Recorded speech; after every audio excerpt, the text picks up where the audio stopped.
Chapter 6. Elizabeth sat quietly by herself on the thinking seat, a low branch of the large pine tree in the Wakefields' backyard. She just couldn't understand what had happened that afternoon with Amy. Why was Amy being so hateful toward her? She hadn't stolen the money. She didn't even know about it. And why was Amy so eager to spread rumors about Jessica and Ellen? Elizabeth leaned back and stared up through the branches overhead. For her, the thinking seat was the most peaceful spot in Sweet Valley. Whenever Elizabeth felt unhappy or confused, she would come here and try to sort out her feelings. Elizabeth thought about the class money. That morning she'd seen Jessica take Ellen's earrings off her dresser and put them in her book bag. Why would Jessica be keeping the earrings unless she and Ellen didn't want Mrs. Reitman to find them? Elizabeth rested her head against the tree and closed her eyes. She wished she could just erase the past few days and start over again. Elizabeth heard the back door slam and felt someone shake the tree branch. "Lizzie," cried Jessica, "you won't believe what happened today in art class." Elizabeth opened her eyes and peered up at Jessica's grinning face. "Mr. Sweeney wanted us to draw portraits of our partners, and I had Ellen, only I drew this picture of Mr. Sweeney with fangs instead, and Sweeney caught us. Then Ellen put the picture under her sweater, but she wasn't quick enough." She began to laugh hysterically. Elizabeth smiled faintly. Jessica stopped laughing and looked closely at Elizabeth's face. "Have you been crying?" she asked.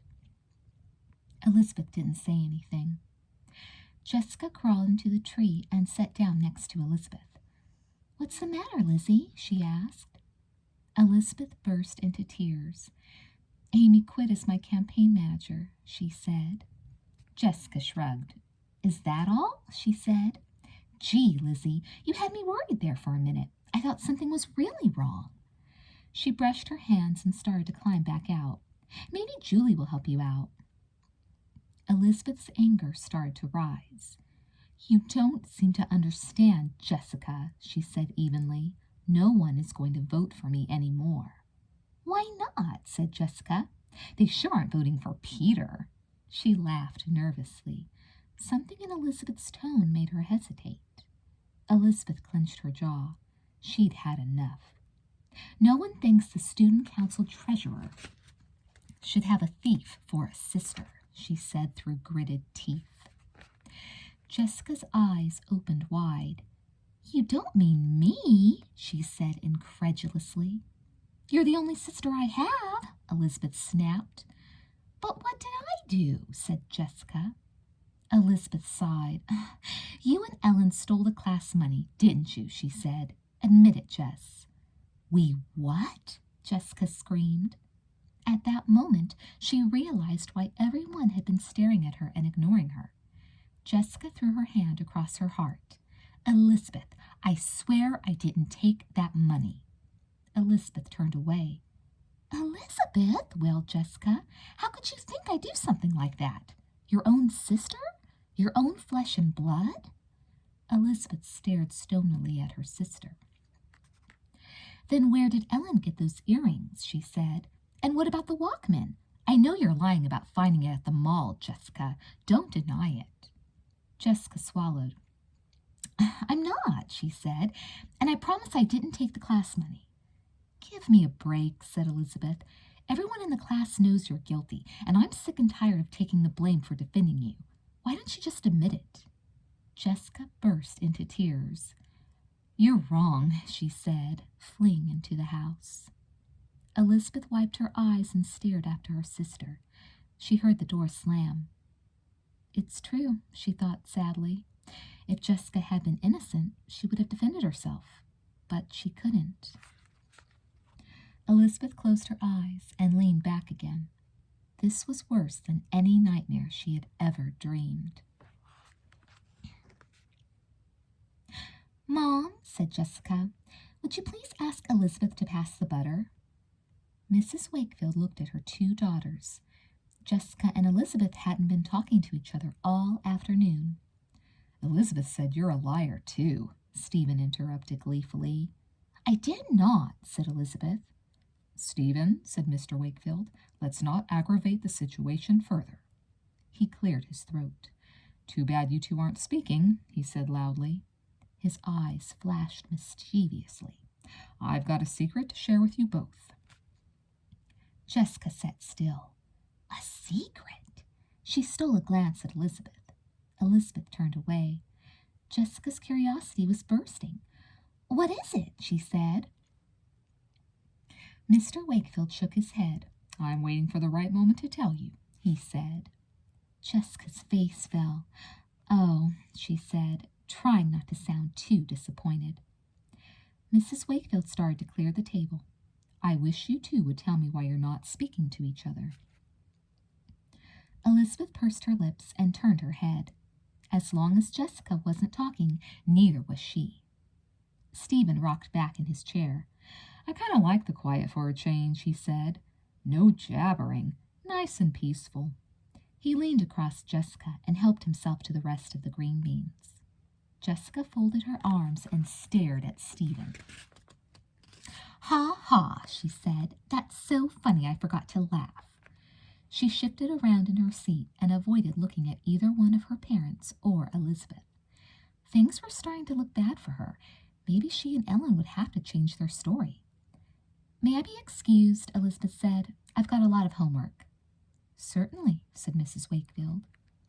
Elizabeth carefully walked around the far end of the table so she wouldn't have to pass Jessica. Jessica picked up her half-eaten dinner and headed for the kitchen sink. Are you sure you finished, Jessica? Asked Mrs. Wakefield. I'm not hungry tonight, Jessica replied. The next morning, Jessica waited anxiously outside the school building for Ellen. She'd had to walk to school by herself, since Elizabeth had sneaked out earlier. She saw Mary Robinson and Betsy Gordon, two seventh-grade unicorns, heading in her direction.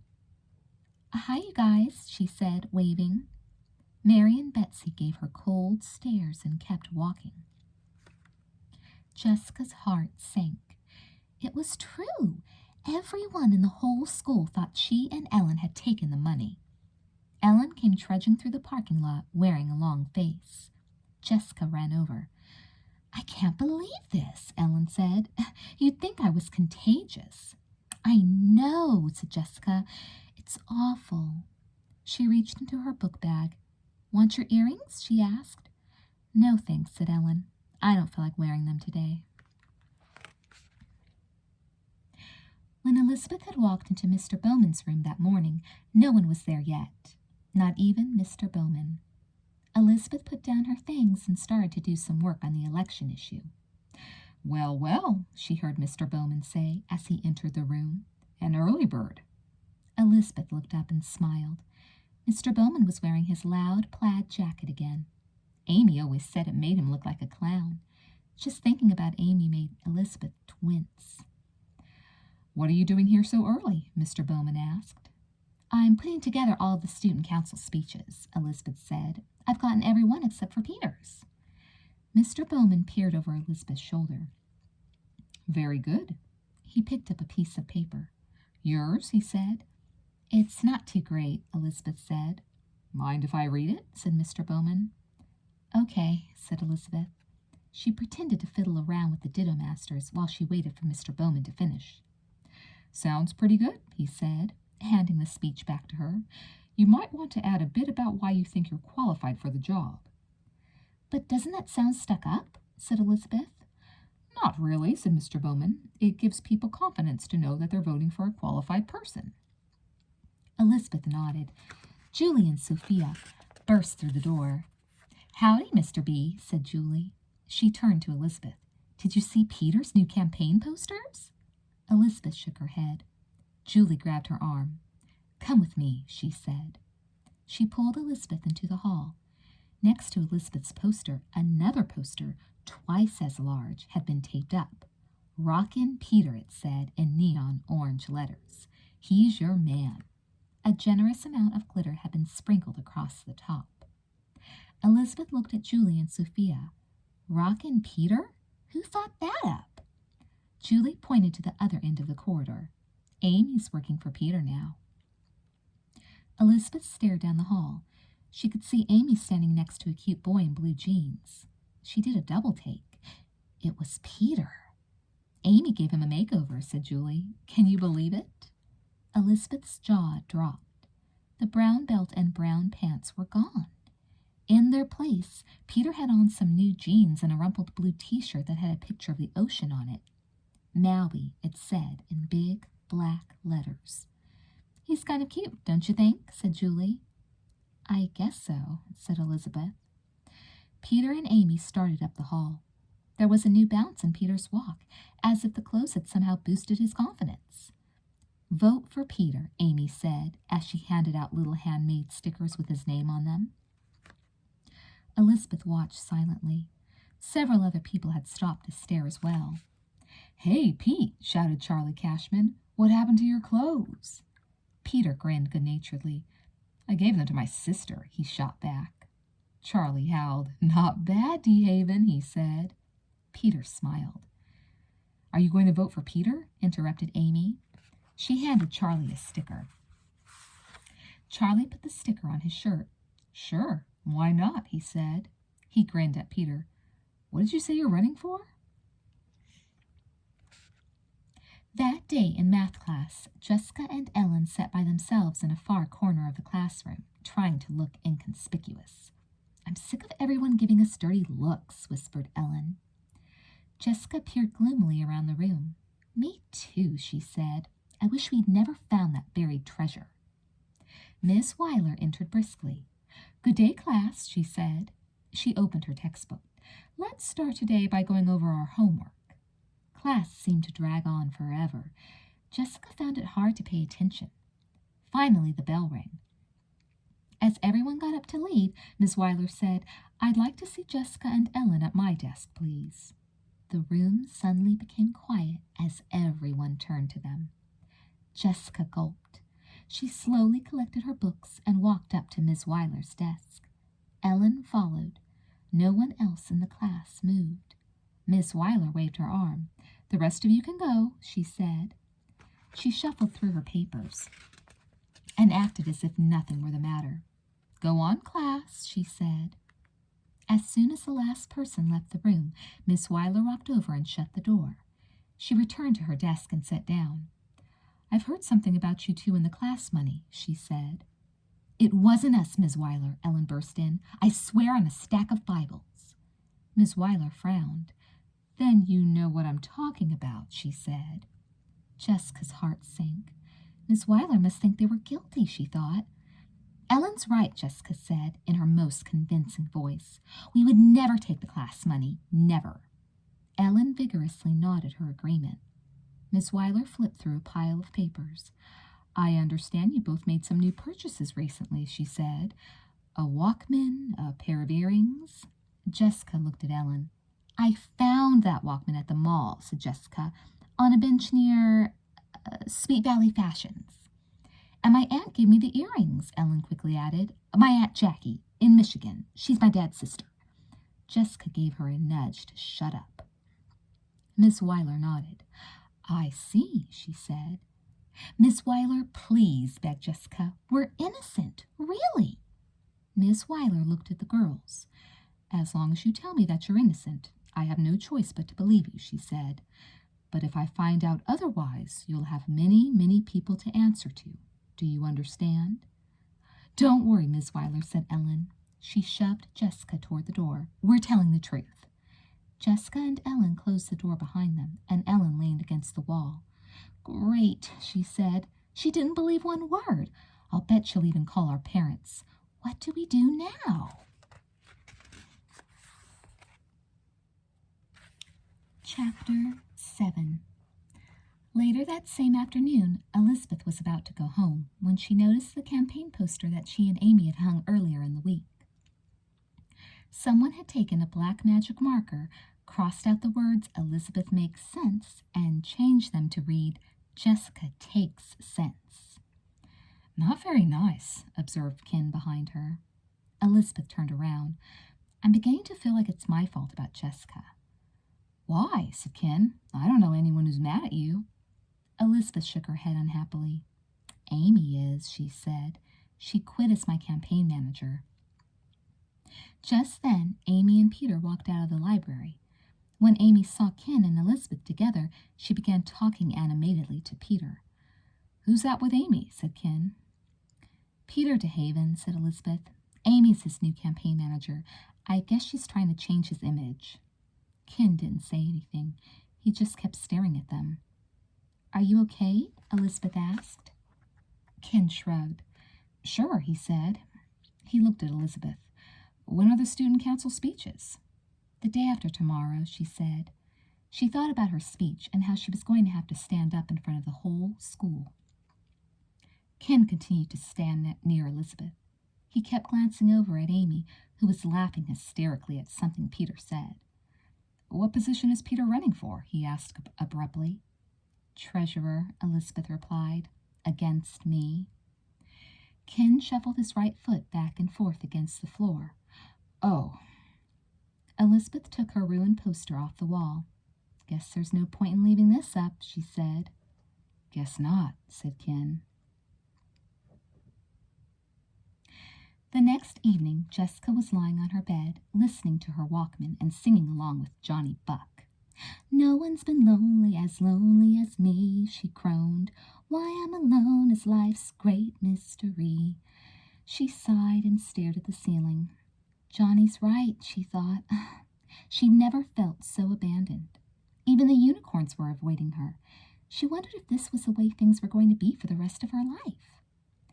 Mrs. Wakefield stuck her head in the door. How's that homework coming? She asked. Okay, I guess, Jessica answered. She flipped open her math book and stared at the assignment. The truth was, she hadn't even started it. There'd been so much going on the past few days that she found it impossible to concentrate.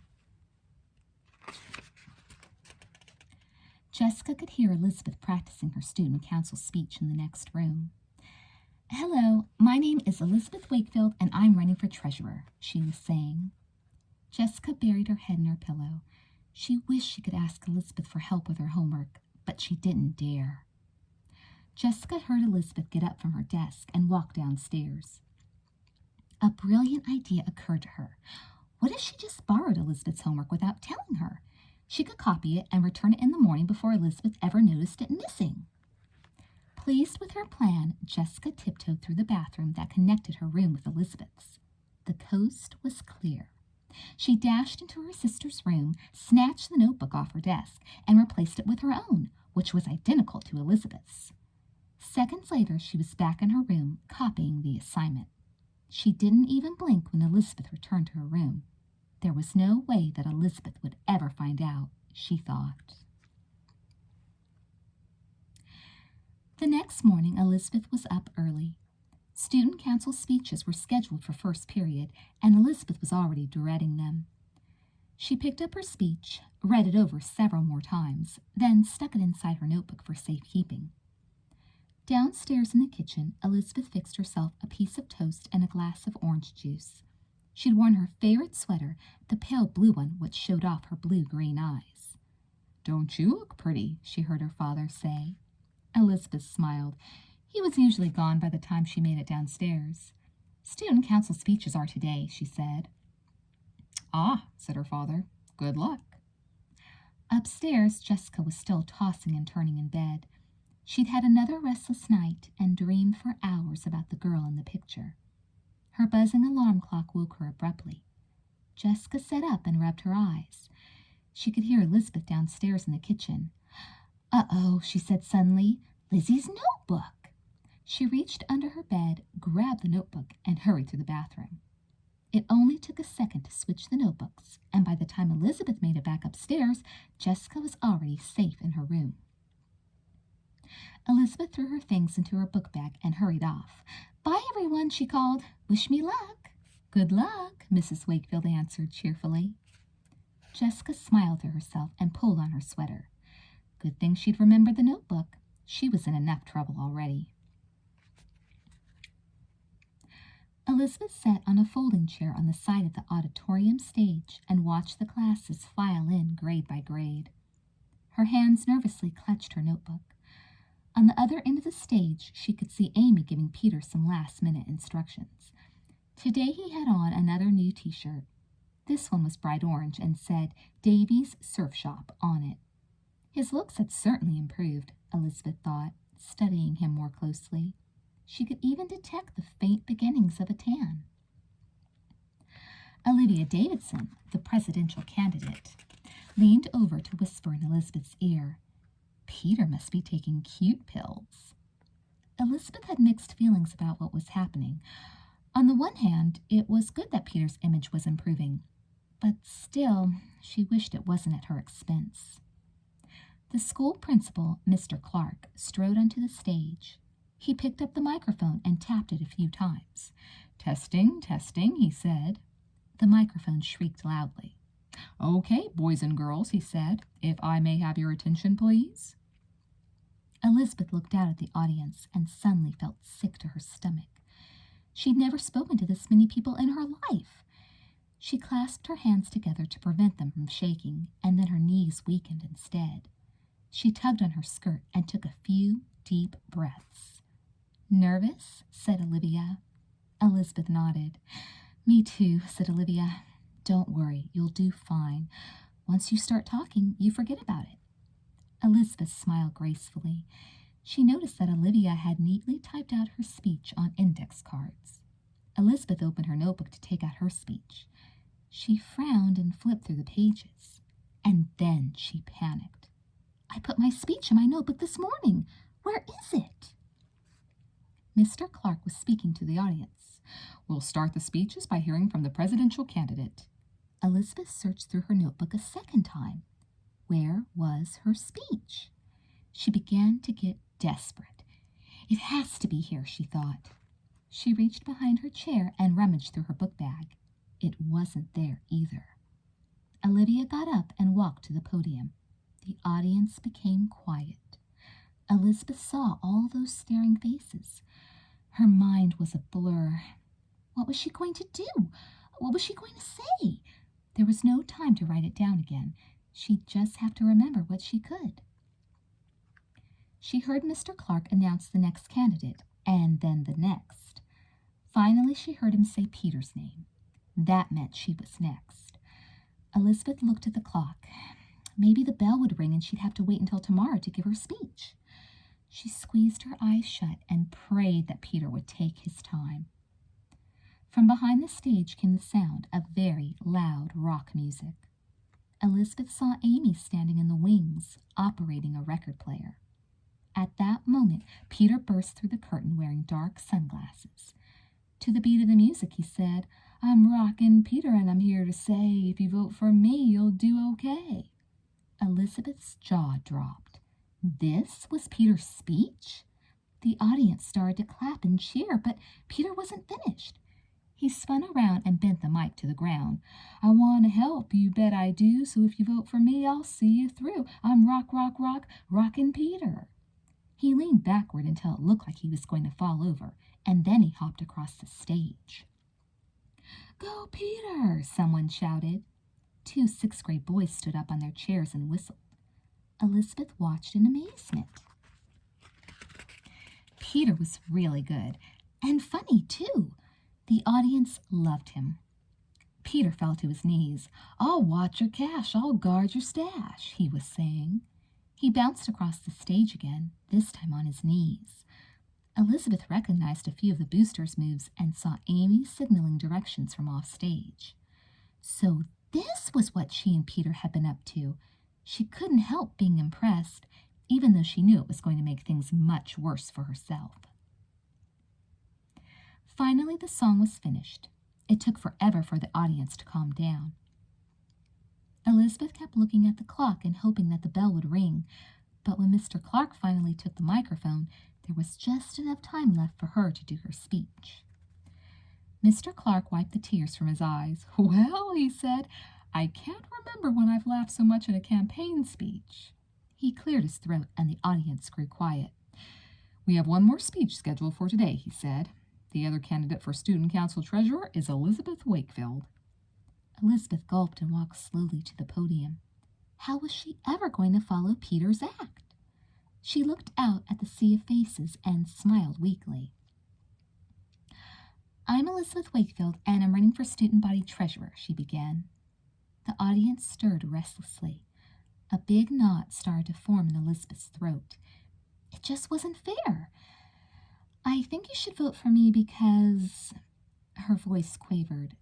"Because I'm very well qualified for the job," she finished, taking a deep breath. Slowly, painfully, she was able to remember most of her speech, although it didn't sound the same as when she'd practiced it at home. After she sat down, there was a scattering of polite applause. The bell rang and everyone immediately stood up. "Don't forget," called Mr. Clark as the students hurried out of the room. "Elections are tomorrow during lunch." Elizabeth lowered her head and rushed out of the cafeteria, her cheeks still burning. "Lizzie," she heard Jessica call. Elizabeth kept walking until she reached the farthest stall in the girls' bathroom. Jessica caught up to her. "Lizzie, what happened?" she said. "Your speech sounded so good when you rehearsed it at home." Elizabeth was so grateful to see her sister that she forgot how angry she was with her. "Oh, Jess," she said. The tears started to roll down her face. "I was terrible, wasn't I? He won't believe what happened. I lost my speech." She blew her nose on a piece of toilet paper. "How?" said Jessica. Elizabeth shook her head. "I don't know," she said. "I put it in the front of my notebook this morning." Jessica's face suddenly turned pale. "What is it?" said Elizabeth. "Nothing," Jessica replied quickly. Elizabeth stared at her sister. "Are you sure?" Jessica bit her lip. "Positive." A look of horror crossed Elizabeth's face. "Jessica," she said slowly, "you wouldn't have my speech in your notebook, would you?" Jessica gripped her book bag. "Of course not." Elizabeth's eyes narrowed. "Let me see," she said. Jessica hugged her book bag to her chest. "I want to see," Elizabeth repeated. Jessica knew she was cornered. "Lizzie, I didn't do it on purpose," she wailed. "I promise. You must have stuck the speech in my notebook by accident." Elizabeth gritted her teeth. "How?" she asked. Jessica swallowed. "Maybe when I borrowed your notebook to copy your math homework," she said in a tiny voice. "Jessica," howled Elizabeth, "what are you trying to do? Ruin my life?" Several girls stopped talking and turned to watch. Elizabeth's face got redder and redder. "You lied about the class money and you stole my speech." "I didn't," said Jessica. "That's not true." Elizabeth shoved past her sister. "It is," she said. "Why don't you just leave me alone?" Jessica leaned against the bathroom wall. Now she'd really blown it. "What are you staring at?" she said angrily to the other girls. Several of them whispered something and hurried out of the bathroom. "I'm not a thief," Jessica called after them. "I'm not." Jessica found Ellen at the other end of the hall, getting some books out of her locker. "Ellen," she said, "we have to do something. Everybody hates us, and I've ruined Elizabeth's life." "I'm giving you back the chest," said Jessica flatly. "I think we should tell the truth about the treasure." Ellen swallowed. "But we'll have to return the money," she said, "and we've already spent most of it." "I don't care anymore," said Jessica. "I'll babysit. I'll walk Mrs. Bramble's dog. I won't spend my allowance for the next 2 years. She started crying. The class bell rang. "I'm coming over after school," Jessica said, "with the chest." She hurried off to class. "Maybe we can think of something else," Ellen called after her. "Forget it, Ellen," said Jessica. "It's not worth it anymore."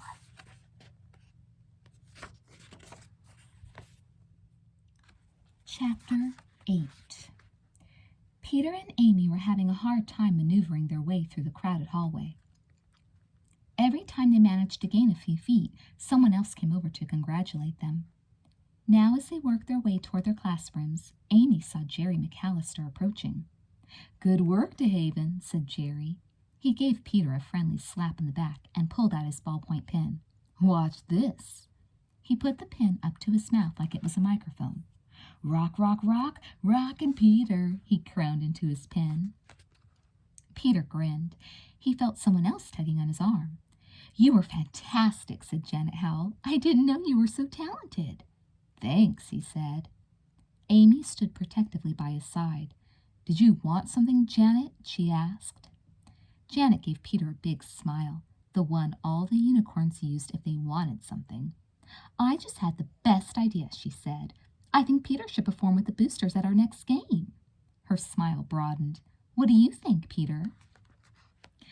I guess so, he said. You'd be really great, Janet continued enthusiastically.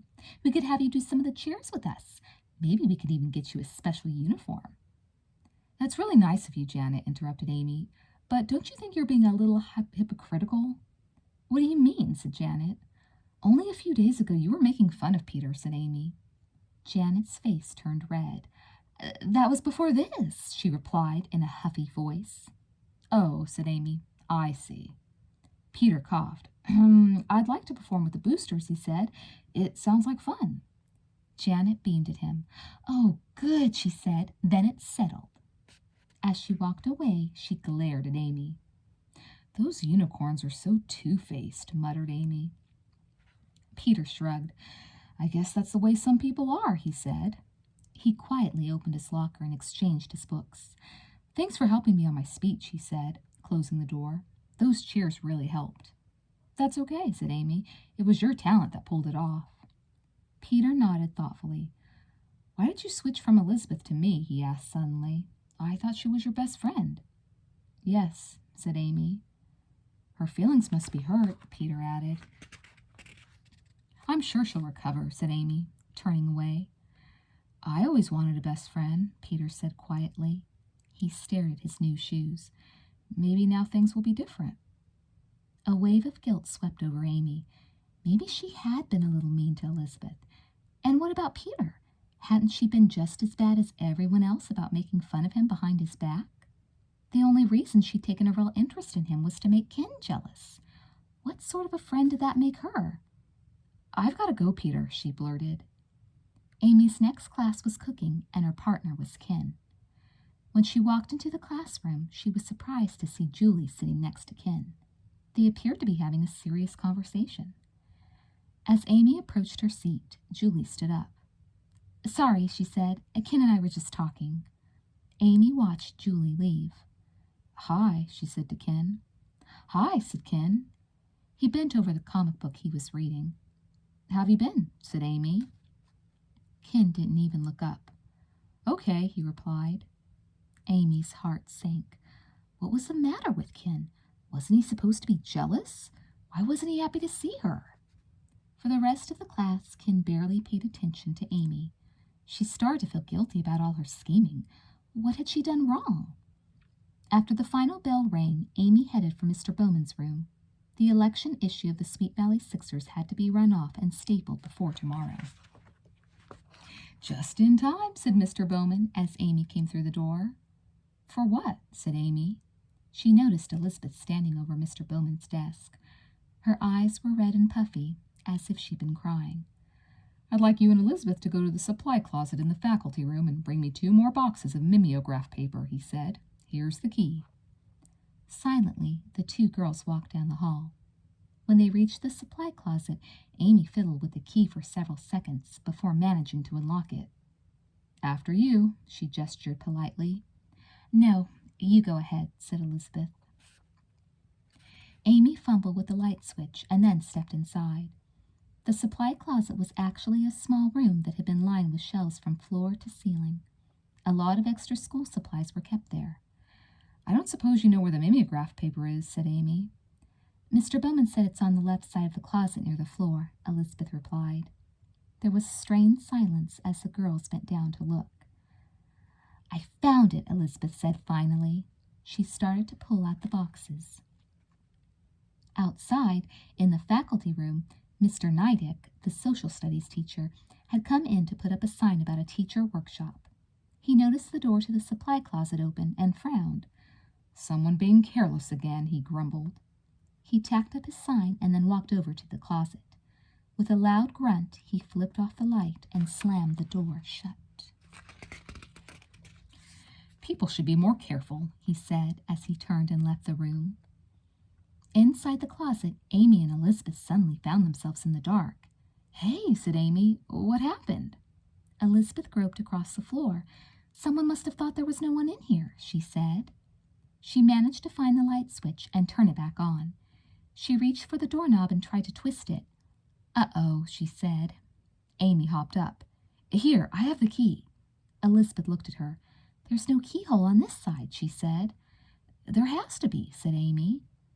Elizabeth stood back and watched Amy inspect the knob. Now do you believe me? She said. Amy pounded on the door. Open up, she shouted. We're locked inside here. I don't think there's anyone in the faculty room right now, said Elizabeth. She folded her arms and sat down cross-legged on the floor, a resigned expression on her face. We might as well wait it out. Amy stared at Elizabeth. What's the matter with you? She said. Don't you even care? We could die in here. We could run out of air and they wouldn't discover our bodies until tomorrow. She pounded on the door again. Help! Let us out of here! Elizabeth's eyes filled with tears. It doesn't matter anymore, she said bitterly. Nothing matters. Amy sat down and put her arm around her friend. Yes, it does, she said gently. We don't want to spend the rest of our lives in the supply closet. Elizabeth burst into tears. Why don't you like me anymore? She said. Was it something I did? Amy felt terrible.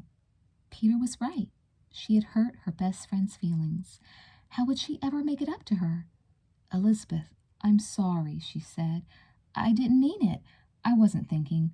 I never planned to hurt you. It's just that I didn't want to take the blame for the class money anymore. And then when Ken started to like you, I guess I got jealous. Elizabeth sniffled. Ken? She said. Why were you jealous of Ken and me? Because he likes you, said Amy. I thought if I paid attention to Peter, Ken would get jealous and like me again. Only now Ken doesn't like me either, she said, thinking about cooking class. She leaned unhappily against the shelf. I've really messed things up. Elizabeth reached over and opened a box of tissues. She blew her nose and wiped her eyes. You're imagining the whole thing, Amy, just like you imagined that everyone was blaming you for taking the money. Besides, Ken told Julie today that you like Peter now. Peter? Exclaimed Amy. Why else would you be spending so much time with him? Said Elizabeth. Amy realized what an awful mistake she'd made. She was about to lose her two closest friends, and all because she thought only of herself. If she hadn't been so selfish in the first place, she would never have told anyone Elizabeth's secret about Jessica. You took advantage of me, of Ken, of Peter, and of Jessica, said Elizabeth, all because of what you imagined. She turned away.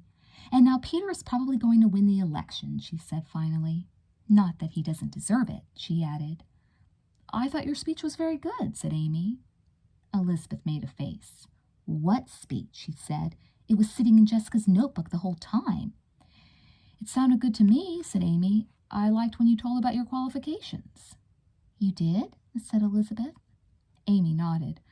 What can I do so we can be friends again? She said. I've missed you. Elizabeth smiled. Me too. She reached over and gave Amy a hug. Friends? She said. Forever, Amy replied solemnly. Elizabeth sighed and looked around the room. Now how do we get out of this place? Amy pointed to the shelves. Think we can find a saw in there? She said. It's worth a try, said Elizabeth.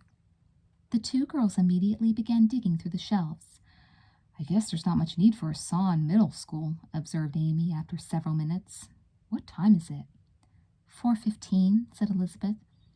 Our only hope is that Mr. Bowman comes looking for us. On a large piece of construction paper, she wrote, Help! We're locked in the closet. She slid it underneath the door. That's got to work, said Amy. Some teacher will show up eventually. Let's hope so, said Elizabeth. She sat back down on the floor. Over in the far corner, she noticed a stack of things they hadn't looked through yet. Maybe there's something we can use in that corner, she said. She took a pile of art smocks off the shelf and gasped. I don't believe it, she said. Hiding behind the smocks were several old math posters and a familiar-looking cigar box. What is it? Said Amy. A saw? Elizabeth pulled out the cigar box and flipped open the lid. Better, she said. Amy's jaw dropped. The class money? She said. You've got to be kidding. She and Elizabeth quickly counted the contents. It's all here, said Amy, every single cent.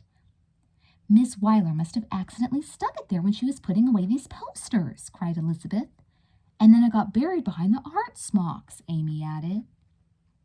Elizabeth closed the lid and looked directly at Amy. Jessica wasn't guilty, she said. Amy swallowed. You're right. Elizabeth sighed loudly. I'm so relieved, she said. Poor Jessica. No wonder she was so upset when everyone blamed her. Wait till I tell her. Just then the girls heard a key in the lock. A moment later the door to the closet opened. Aha, said Mr. Bowman. He held up Elizabeth's note. I understand you're looking for a locksmith. Amy and Elizabeth cheered and then dashed out the door.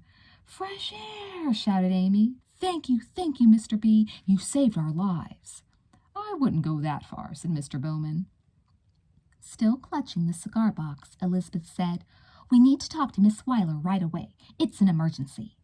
Mr. Bowman raised his eyebrows. Very well, he said. And after that, Amy nodded, we have to go to Elizabeth's house. We need to talk to somebody. The paper can wait until tomorrow. Mr. Bowman looked at Elizabeth and then at Amy. He walked into the closet. Did something strange happen in here? He said. Elizabeth and Amy laughed. You could say that, said Elizabeth. She grabbed Amy's arm. Come on, Amy, she said. I can't wait to see Miss Weiler's face. When Elizabeth and Amy arrived at the Wakefields about 20 minutes later, Stephen was the only one around. Where is everybody? Said Elizabeth. Stephen spooned marshmallow sauce onto his bowl of ice cream. What do I look like? He said. A bulletin board? This happens to be an emergency, Amy cut in. Stephen put a big spoonful of his sundae into his mouth. What'll you pay me? He said. Stephen, said Elizabeth, we're not kidding. Stephen tilted back in his chair. Dad's at the office, he said. And, said Elizabeth impatiently. Stephen dipped his spoon into his ice cream and watched the marshmallow sauce drip over the edge of the bowl.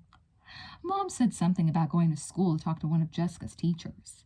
We know that, said Elizabeth. Miss Weiler said we just missed them. She had called Mom and Mrs. Reitman in because of all the rumors going around. She wanted to check out Jessica and Ellen's story. So what else do you want to know? Asked Stephen. Where's Jessica? Said Amy. Stephen grinned. If I were Jessica, I'd be hiding out with Ellen. He tilted his chair forward again and chuckled to himself. Boy, is she going to get it. Elizabeth and Amy dashed out the door. Not if we hurry, Stephen, called Elizabeth. Jessica and Ellen are innocent, and we've got the proof. Chapter 9. Jessica and Ellen sat on Ellen's front porch, waiting for Mrs. Reitman to get home from work. The treasure chest sat between them. Jessica rested her elbow on the chest and sighed. It's all for the best, she said. Right, said Ellen. There was an uncomfortable silence. Neither girl was looking forward to telling the truth. Do you think your mom is going to be mad? Said Jessica. Ellen stared at the chest. I'll probably be grounded for lying and for taking money that didn't belong to me, she said. But I guess it's better to have one person mad at me than the whole school. Jessica thought about what Ellen had said. If only they could think of some way to convince the class that they were innocent and still keep the Walkman and earrings. I have an idea, said Jessica. What if we tell everyone that we found a buried chest and when we returned it to its owners, they gave us a reward? She looked hopefully at Ellen. Do you think anyone would believe us? Ellen said. It's possible, said Jessica. What would we do about Mark? Said Ellen. Jessica frowned. Maybe we could pay him some money to keep quiet, she said. I doubt it, said Ellen. Besides, we'd have to hide the chest again. She paused. And who would we say the chest belonged to? Good point, said Jessica. She idly kicked her feet against the porch steps. My mom's probably going to kill me for taking that money, she said finally. She thought about Elizabeth and all the trouble she'd caused her sister. Maybe it's worth it, though, she added.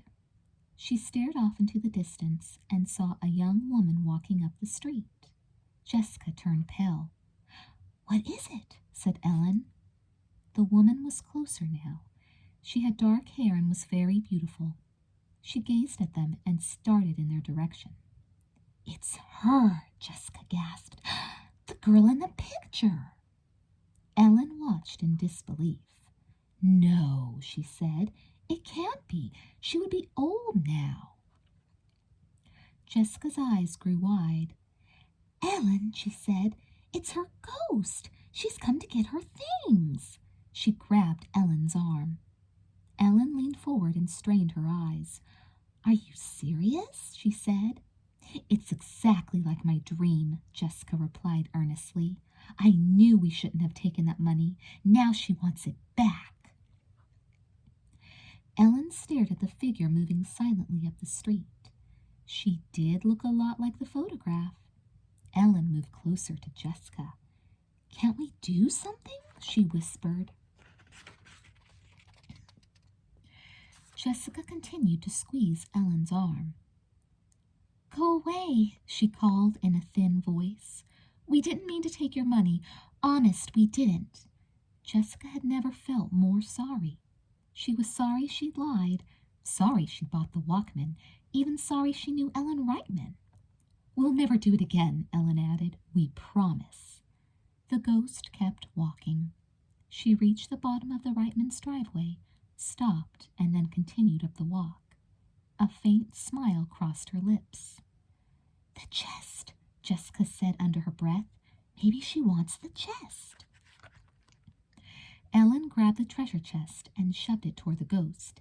"Here, take it," she said. "We don't want it." The ghost raised her eyebrows quizzically. "We're really sorry about the money," Jessica added, "but the letters and the pictures are there just the way you left them, and we promise we'll return every cent of the money." "Every cent," Ellen echoed. The ghost looked puzzled. "I don't understand," she said. "There must be some mistake." Jessica and Ellen huddled closer. "Is this chest meant for me?" she repeated. Jessica nodded, too frightened to speak. "I'm Laura Wright," said the ghost. "My grandmother lived in this house." Ellen and Jessica continued to stare. "Her name was Jane McCreary," said the ghost. "She lived here as a girl. I just happened to be in Sweet Valley on business, and I wanted to come and visit the house." Jessica leaned forward. "Is anything the matter?" said the ghost. It dawned on Jessica that maybe they'd made a mistake. A big mistake. "What did you say your grandmother's name was?" she asked. "Jane," said the ghost. "Jane McCreary." Slowly, Jessica released her grasp on Ellen's arm. "You're Jane's granddaughter?" Laura laughed. "People say I resemble her." She smiled at the girls. "I hope I didn't frighten you." Jessica and Ellen both took deep breaths. Ellen opened the chest and pulled out the portrait of Jane. "You won't believe this, but we found this chest buried in the backyard a few weeks ago," she explained. Laura examined the portrait. "That's Grandmother Jane," she said softly. She looked at the girls in amazement. "No wonder you two were acting so strange a minute ago. You must have thought I was Grandmother Jane. How in the world did you find this?" Jessica and Ellen poured out the story about how they discovered the chest. As Laura listened, she dug through the contents. "This is incredible," she said. "What an amazing coincidence." Jessica and Ellen couldn't believe it either. They were dying to find out what had happened to Jane. "Is your grandmother still alive?" Ellen asked. Laura shook her head. "She died about 4 years ago." Jessica was just about to ask about William when she noticed her mother and Mrs. Reitman pull up in Mrs. Reitman's car. "Uh-oh," she said. "It's our moms, and they're together." "Great," said Ellen. The two mothers climbed out of the car, worried expressions on their faces. "Hi, Mom," Ellen called bravely. "Where have you been?" Mrs. Reitman frowned. "With Miss Weiler," she replied. She shut the car door. We have some talking to do, young ladies. This is Laura, said Ellen. Her grandmother used to live in this house. She's come back to see it, and you won't believe what happened. Mrs. Reitman relaxed a little. How lovely, she said. If you'll forgive us, though, we really need to have a word with these two girls alone. Jessica took a deep breath. Mom, see this box? She said. We found it buried in the backyard a few weeks ago. Jessica, said Mrs. Wakefield, please don't change the subject. She turned to Laura. I must apologize, she said. The girls are in a lot of trouble right now. But, Mom, Jessica interrupted, this has to do with Laura. The box we found was full of letters to Laura's grandmother. Love letters. She threw open the chest and pulled out the packet of letters. See? Mrs. Wakefield shook her head. I still don't understand, she said. Laura picked up the packet of letters and began reading them. Mrs. Reitman looked sternly at Ellen. Miss Weiler told me you claimed that Aunt Jackie had sent you an expensive pair of earrings. Did she? Ellen shook her head. No, she said quietly. Then what does finding some love letters have to do with this? She demanded. Jessica glanced at Ellen. They couldn't turn back now. There was also $200 in that chest, she said, swallowing. Laura's grandmother's boyfriend gave it to her so they could elope. Laura looked up momentarily. And? Said Mrs. Wakefield. Jessica gulped. We split the money. I bought a Walkman and some clothes, and Ellen bought earrings, she said, staring at the ground. We didn't think anyone would ever find out. So that's what Mark was trying to tell me, said Mrs. Reitman. He kept insisting he and the girls had found buried treasure. And the class money? Said Mrs. Wakefield. We didn't take that, said Ellen. Everyone blamed us because of the Walkman and earrings. Mrs. Reitman looked dismayed. Oh, Ellen, she said, how could you take something that didn't belong to you? We're going to return the money to Laura, said Jessica. We've already promised her. Mrs. Wakefield sighed. I must say I'm relieved it wasn't the class money, she said. I couldn't believe that you'd actually do something like that. Mother, said Jessica, how could you even think that? Mrs. Wakefield folded her arms. That still doesn't change the fact that you've taken money that isn't yours, young lady, she said. And I think you two girls owe some people apologies for the lies you told, Mrs. Reitman added. She frowned at Ellen, especially to your poor little brother. Ellen grimaced. But we were planning to tell the truth, she said. That's why Jessica brought the chest back from her house today. That's still no excuse, said Mrs. Reitman. Look at all the problems you made for yourselves by not being honest in the first place. Ellen and Jessica squirmed. I'm sorry, said Jessica. Me too, said Ellen. Meanwhile, Laura had been busy reading the letters. Now she finished the last one and slipped it back into its envelope. Her eyes were misty. Thank you, Grandmother Jane, she said quietly. What for? Interrupted Ellen. Laura picked up the two portraits and gazed at them. For helping me make the right decision, she said. She saw the girls' puzzled expressions and held up the portrait of the man. This wasn't the man my grandmother married, she said. You mean she didn't choose William? Said Ellen. After all that? Laura shook her head sadly. I loved my grandmother dearly, she said. We were always very close. My grandfather was a nice man, too, a successful lawyer, but there was always something missing between them. She paused long enough to look at the portrait of the man again. Now I know why, she said softly. My grandmother made the wrong choice. She let the one she really loved get away. Laura picked up the letters once more and smiled. But the story has a happy ending, she said, because right now I have to make a choice too. The same choice my grandmother had to make. To go with the man I love isn't going to be easy. My family's against him. My friends think I'm not being practical. Her eyes misted over, and again she looked at the girls. But Grandmother Jane has helped me make up my mind, she said firmly. If she were here right now, I know she'd approve of my decision. For a moment no one said anything.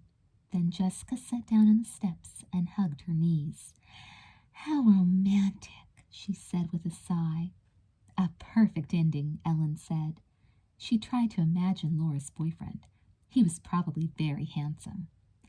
"I'd like you girls to keep the $200, Laura added with a twinkle in her eye, "as reward money." "Wow," said Jessica. Things were beginning to work out even better than she'd expected. "That's very generous of you, Laura," said Mrs. Reitman. "Are you sure?" "Absolutely," she answered. "Consider it a gift from my grandmother." Jessica and Ellen looked at each other and grinned. Quietly, Mrs. Reitman turned to Ellen. "Wasn't Mark with you when you found that money?" she asked. Ellen started to protest, but Mrs. Reitman gave her a stern look. "Okay," Ellen said reluctantly. "Is there any money left?" said Mrs. Wakefield. "I have about $25, Jessica admitted. "Me too," said Ellen. "Then I think that $50 belongs to Mark, don't you?" said Mrs. Reitman. It seemed like a small sacrifice to Jessica, considering the trouble they could have been in otherwise. "Fine by me," she said. Ellen nodded her head in agreement. "It's okay with me, too," she said. At that moment, Mark rode into the driveway on his bicycle. "Perfect timing," Mrs. Reitman said to the girls. "Your first apology." Mark's eyes popped out when he saw the treasure chest sitting on the front porch beside his mother. He threw his bike down on the lawn and hurried up the steps. "Mom, look!" he shouted, pointing. Mrs. Reitman nodded. "Ellen and Jessica have something to say," she replied. Ellen stared at the porch steps. "We're sorry we lied about finding the money," she said. "We're going to give you $50, Jessica added. "Your share." Mark threw his book bag in the air and let out a loud whoop. "Yippee!" he cried. Ellen rolled her eyes. It was hard to give up that money, especially to Mark. But she and Jessica had learned an important lesson.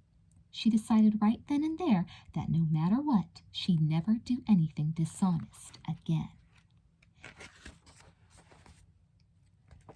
Chapter 10. Elizabeth and Amy raced up the Reitmans' driveway.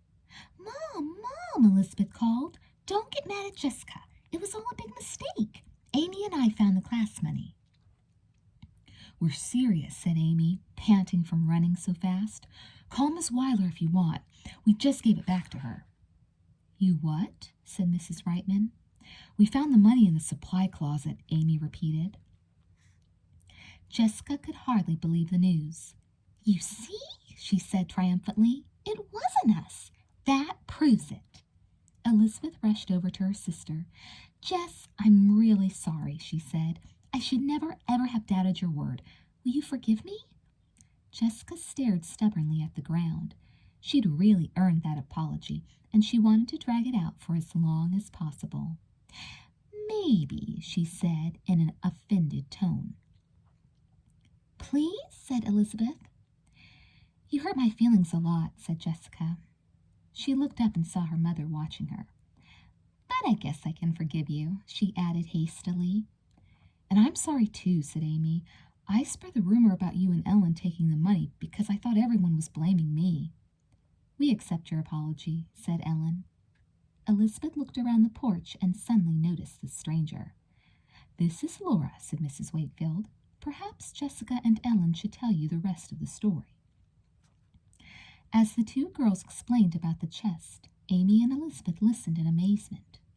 When they were finished, Jessica sat back. "I owe you and the class an apology for lying about where I got the Walkman." "And the earrings," Ellen chimed in. "Apology accepted," said Elizabeth with a grin. "I'm so glad we're all friends again and that everything has worked out. Let's never do that again. It was awful." "I know," said Jessica. Mrs. Wakefield put her arms around both her girls. "Thank goodness you two are speaking to each other again," she said. The house was beginning to sound like a library. Jessica laughed. "Oh, Mom, I thought you liked the peace and quiet." "Not that much quiet," said Mrs. Wakefield. That evening at dinner, Mr. Wakefield and Stephen listened as Jessica and Elizabeth told about the surprising events that had happened that day. "Laura sounds like a lovely person," said Mr. Wakefield after they'd finished. "She is," said Mrs. Wakefield. "In fact, we've invited her and the Reitmans to dinner tomorrow night." "We have?" said Jessica and Elizabeth at once. "You two were so busy making up, you missed the invitation," Mrs. Wakefield said, laughing. "Can we barbecue out by the pool?" asked Jessica. "I don't see why not," said Mrs. Wakefield. Jessica grinned. Everything was working out perfectly. She glanced over at Elizabeth and noticed there was something still troubling her. Jessica knew at once what it was. Later that evening, Elizabeth heard a knock on her door. "Lizzie, it's me," said Jessica. "Open up." Elizabeth came to the door. "There's something I want to say," Jessica began. "It's about your speech." Elizabeth's face fell. "Yes?"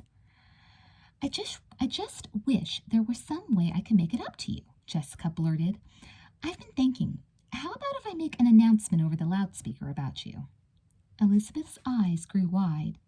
"Jess, you can't do that. No one except Mr. Clark can use the loudspeaker."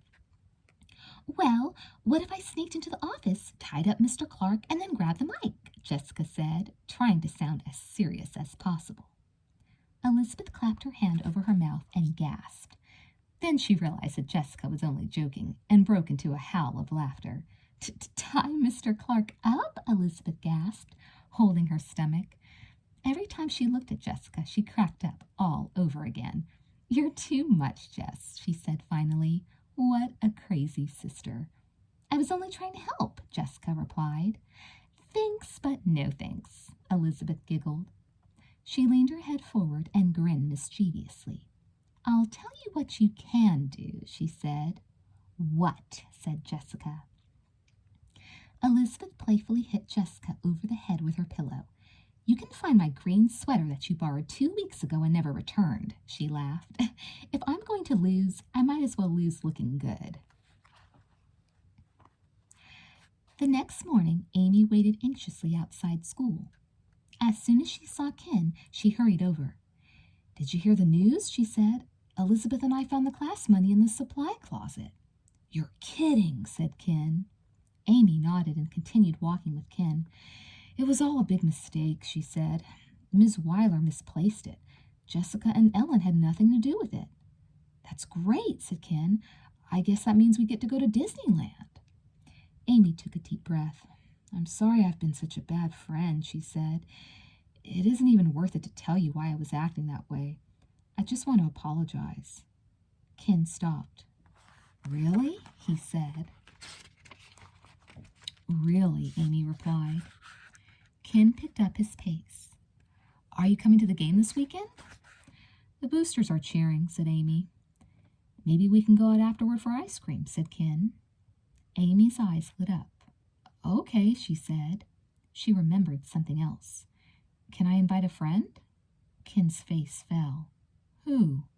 "Someone I haven't seen too much lately," Amy continued with a sly grin. "Her name is Elizabeth." Ken looked relieved. "Sure," he said. "Sounds good to me." The news about the class money spread quickly, and by noon, everyone in the school knew it had been found. Despite all the excitement, there was one thing that Elizabeth hadn't forgotten about: student council elections. She wished she'd done a better job with the speech. She practiced it enough times that she felt she should have known it by heart. Just before lunch, she went into the cafeteria by herself to cast her vote. As she crossed the empty room, she noticed all the colorful posters lining the walls. Maybe next year she'd try again, she thought. Elizabeth carefully filled out her ballot, being sure to mark a heavy X next to her name. "When will we know the results?" she asked a girl who was watching the ballot box. "Mr. Clark will announce it over the loudspeaker this afternoon," said the girl. Elizabeth nodded and quietly walked away. That afternoon, Elizabeth had English class with Mr. Bowman. As she slid into her chair and prepared to take out her notebook, Julie approached, her face red. "You won't believe what happened," she said in a confidential voice. "What?" said Elizabeth. Julie bent down to whisper in Elizabeth's ear. "Peter asked me to go to the Dairy Burger with him on Saturday," she said. The bell rang and Julie sat down in the seat next to Elizabeth. Elizabeth grinned at Julie, wishing there was some way she and Julie could finish their conversation, but Mr. Bowman was very strict about talking. She tore a corner off a piece of notebook paper, wrote "Congratulations," and drew a happy face inside the O. She passed the note to Julie. Julie smiled. "Thanks," she mouthed back. Elizabeth nodded and bent over her textbook. Mr. Clark's announcement didn't come over the loudspeaker until nearly 3 o'clock. Everyone could hear him tapping on the microphone before he spoke. "Shirley, is this thing on?" he asked Mrs. Knight, the school secretary. Elizabeth giggled to herself as she imagined Jessica crashing through the door, taking over the office. There was some more background confusion, and then Mr. Clark said, "We're pleased to announce our new student council members." The class grew very quiet. "President Olivia Davidson." There was loud applause. "Boys and girls, if you're applauding, please hold it until the end. Vice President Tom Sleater, Secretary Virginia Walker, Treasurer Elizabeth Wakefield." Elizabeth's mouth fell open. How could she possibly have won? It must be a mistake. "On behalf of myself and all the teachers, I want to thank everyone who ran this year," Mr. Clark was saying. "You were all fine candidates, and we had some very close races." Elizabeth looked around the room. People were smiling at her now and applauding. The bell rang and everyone stood up. "You won," said Julie. "You must be so happy." Elizabeth had a puzzled expression on her face. "But Peter's speech was so good," said Elizabeth. "Mine was awful." "I voted for you," said Julie. "You did?" said Elizabeth. "I thought you were better qualified," Julie answered. "You told us that in your speech." "But didn't you like Peter?" said Elizabeth. Julie blushed. "Peter's speech was the funniest thing I'd ever heard," she said, "but you were the person who would do the best job." Elizabeth nodded slowly. "I guess I see what you mean," she said. Julie and Elizabeth made their way out into the hall. Julie squeezed Elizabeth's arm. "Look who's coming." Peter approached Elizabeth and stuck out his hand. "Congratulations," he said. "Thanks," said Elizabeth.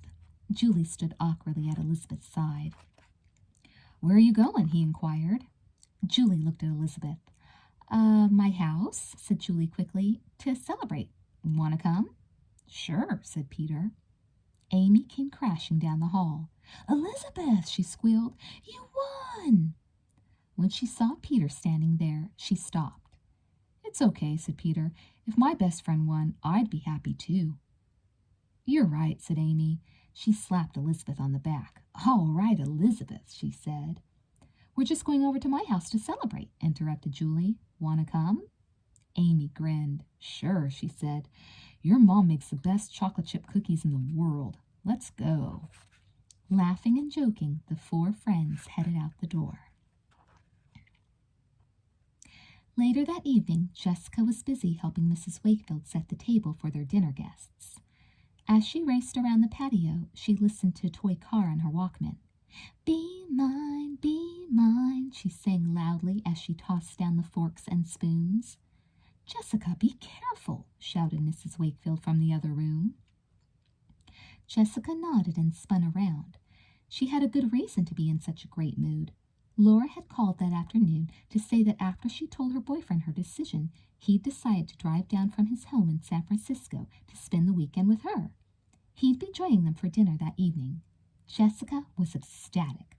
She and Ellen had already spent about an hour on the phone discussing it. Jessica looked up and saw Elizabeth standing nearby. "Did you hear the good news?" she shouted. "Casey is coming to dinner." Elizabeth looked puzzled. "Laura's boyfriend," Jessica explained. "He was so excited when Laura told him she would marry him that he's driving down for the weekend. He said he wanted to be with her. Isn't that the most romantic thing you've ever heard?" Elizabeth smiled and held up a fork.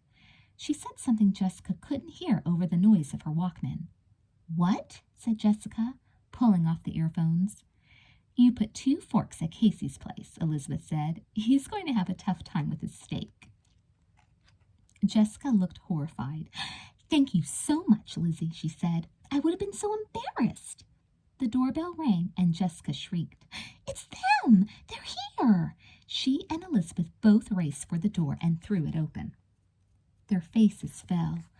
Oh, it's just Dad, said Jessica. Mr. Wakefield laughed. That bad, huh? He asked. We were hoping it was Laura and her boyfriend, Elizabeth explained. Mr. Wakefield nodded. I'm glad to see you two getting along again. Jessica's eyes lit up. Now is it time for us to hear the secret you told us about? She asked. Not quite yet, said Mr. Wakefield with a twinkle in his eye. I'm still waiting for the right moment. But when is the right moment? Said Elizabeth. Now that she and Jessica were speaking again, even she was getting curious. You'll see, said Mr. Wakefield mysteriously. The barbecue was a big success. As it turned out, Laura and Casey were the last guests to arrive. When Jessica, Elizabeth, and Ellen opened the door, Jessica's heart stopped. Casey was about the handsomest man she'd ever seen. Tall, blonde, and blue-eyed, he looked just like Parker Smith on Love and Lace, Jessica's favorite soap opera. As Laura introduced him, he kept his arm around her waist. He's so cute, I'm about to die, Ellen whispered to Jessica. Jessica stood transfixed as Laura finished her introductions. We're so happy you both could join us tonight, said Mrs. Wakefield. Casey grinned. I wanted to meet the people who were responsible for changing Laura's mind, he said. Don't think us, think Grandmother Jane, exclaimed Jessica. She was instantly embarrassed for blurting out like that, but Casey and Laura didn't seem to mind. Laura held out her left hand. On her ring finger was a shiny new diamond. Casey's been keeping this in his dresser drawer for months, she laughed. I guess he couldn't wait for me to get back to San Francisco to put it on. Casey squeezed Laura's hand. I didn't want you to change your mind, sweetheart, he joked. Why don't we all go out by the pool, said Mrs. Wakefield, smiling. She turned to Casey. I'm sure the girls would love to hear where you and Laura met. Jessica cringed. Why did her mother have to ask such embarrassing questions? At the laundromat, Casey replied with an easy grin. I couldn't figure out how to work the machines. What an excuse, Laura interrupted gleefully. Actually, Casey admitted, I'd seen her around the neighborhood for months, but couldn't figure out how to manage an introduction. One day, when I saw her heading for the laundromat, I ran home, pulled the sheets off my bed, and hurried after her. Here was this guy standing around the washing machines with no soap and no change, Laura said. So then you fell in love? Said Ellen. Laura and Casey exchanged glances. Sort of, said Laura. I was dating someone else at the time, David. I'd been going out with him since high school. His parents and mine were best friends, and they were really pushing for us to get married. Casey took Laura's hand. Laura was never really happy with the idea, but she didn't want to rock the boat. Until now, Laura added. We're so happy everything has worked out, said Mrs. Wakefield. And how, added Mark Reitman, no doubt thinking about the money he'd been given. Mr. Wakefield put on a blue barbecue apron. I don't know about anyone else, but I'm getting hungry for those steaks, he said. Everyone laughed. Mr. Wakefield handed Stephen and Sam Reitman some long-handled forks. How about some help, boys, he said. Over dinner, Stephen, Sam, and Mark enjoyed hearing Casey's college football stories. Laura told everyone about her grandmother and talked about how there had been once a chicken coop in the Reitmans' backyard. Everyone had a wonderful time. After the guests left, Jessica leaned against the front door and sighed. I'll never forget this night as long as I live, she said. Come on, Lizzie, she said, laughing. Mom and Dad worked hard all night. Let's go load the dishwasher. Let me get this straight, said Stephen. You're actually volunteering?